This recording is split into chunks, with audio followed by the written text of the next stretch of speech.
Coucou mes adorables, j'espère que vous allez bien. Moi, je me porte super bien. J'aimerais vous remercier pour vos nombreux abonnements et pour vos commentaires qui me vont droit au cœur. Et aussi, j'aimerais aussi vous dire que, en fait, il faut que vous likez les vidéos pour que l'algorithme, elle fait monter les vidéos pour que d'autres personnes puissent voir et que notre communauté, elle s'agrandit. J'espère que cette demande n'est pas trop grande pour vous et que ça ne vous dérangerait pas de liker les vidéos. Faut savoir aussi que je prends de mon temps pour travailler et ça me fait plaisir de vous raconter des histoires. Mais j'aimerais aussi être encouragée, je ne sais pas si vous voyez. Alors, on se retrouve aujourd'hui pour une nouvelle histoire. Oui, comme d'hab, on est là juste pour les histoires. Et oui, parce qu'avec ces histoires-là, nous apprenons beaucoup et tout. Bref, j'arrête de beaucoup parler, sinon tu vas swiper et tu vas pas regarder la vidéo jusqu'à la fin. Pourtant, il y a une bonne leçon de vie à retenir sur cette histoire. Alors, l'histoire que je vais te raconter aujourd'hui là, c'est une jeune fille qui raconte que son papa à elle, une petite fille de 11 ans. Alors, est-ce que tu es prêt pour te lancer dans cette histoire? Je sais qu'elle est choquante, mais je vous la partage pour qu'on sache que c'est pas toutes les personnes qu'on considère, qu'on pense qu'ils sont trop bien, qui sont bien. Je sais pas si vous comprenez un peu, parce que là, elle parle de son père. Si quelqu'un venait lui dire que son papa, il faisait ça, mais dis-toi qu'elle allait maudire la personne, directement elle allait se bagarrer avec la personne. Mais Dieu merci que c'est par ses propres yeux qu'elle a vu l'acte de son père. Et c'est pour ça qu'elle est venue nous la raconter.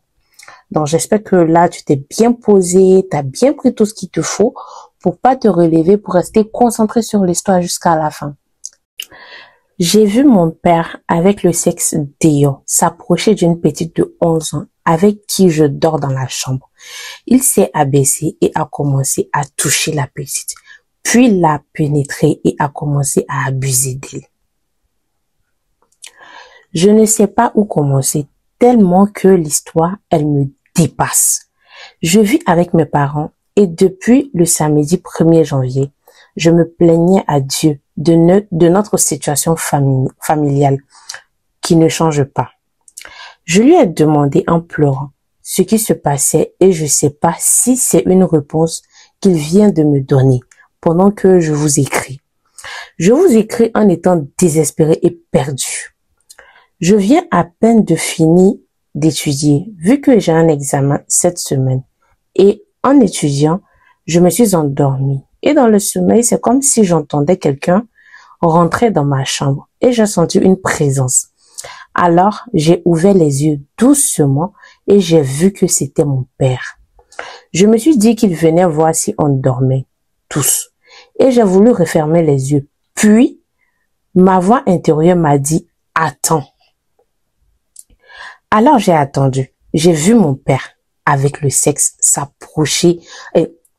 J'ai vu mon père avec le sexe dehors s'approcher d'une petite de 11 ans avec qui je dors dans la chambre. Il s'est baissé et a commencé à la toucher de partout. Et pire même, il l'a pénétrée et a commencé à abuser d'elle. Elle dormait profondément. J'ai commencé à pleurer car j'entendais le son et j'ai également été victime d'un V chez mon tuteur. De la même façon, ce qui a réveillé un truc, j'essayais d'oublier. Elle veut dire ce qui a réveillé un truc qu'elle essayait d'oublier.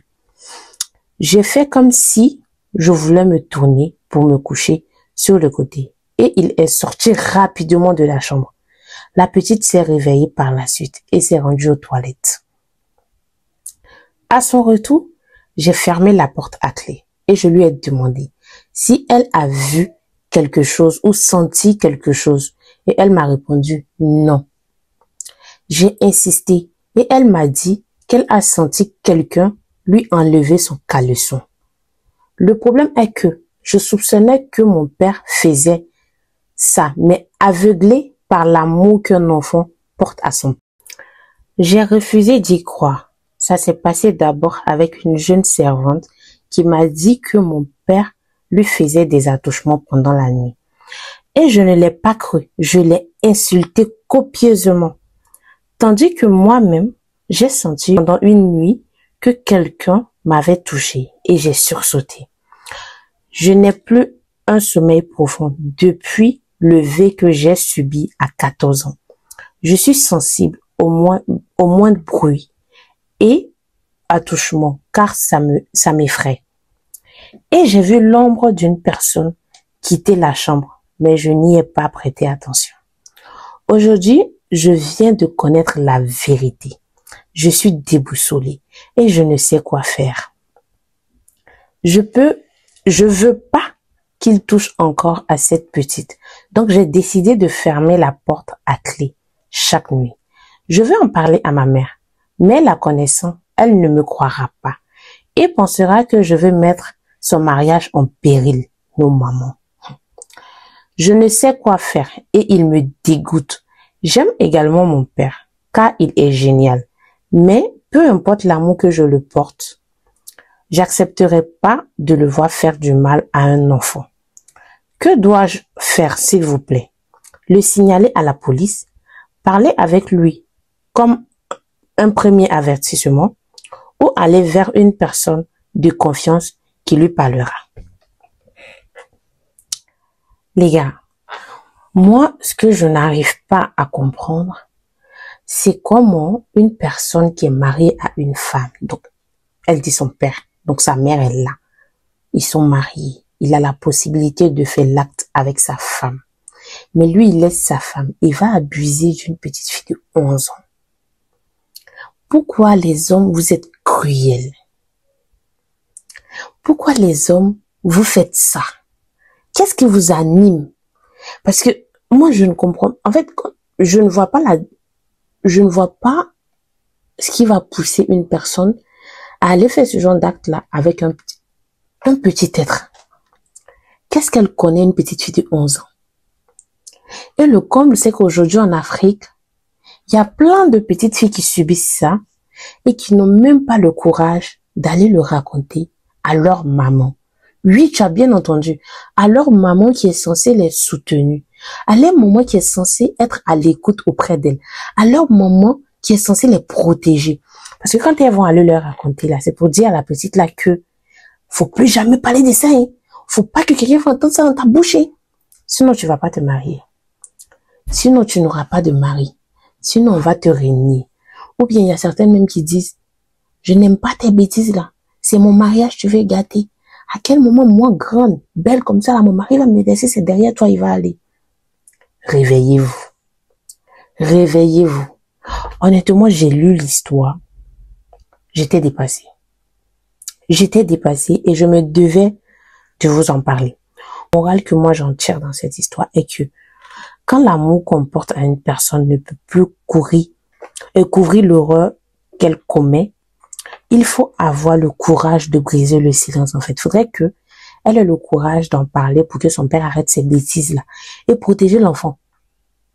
Protéger l'enfant parce que la pauvre petite, imagine, c'est une orpheline qui vit chez eux. Ou bien c'est une petite servante. Je sais pas. Mais imaginez vous-même ce genre d'acte-là. Mais les hommes, vous n'avez pas honte de vous quand vous finissez de faire ce genre de truc-là. Vous n'avez pas honte de vous. Faire chat noir dans votre propre maison. À un moment, c'est abusé. Honnêtement, à un moment, c'est abusé. Sur ce, dites-moi qu'est-ce que vous en pensez. Honnêtement, dites-moi qu'est-ce que vous en pensez.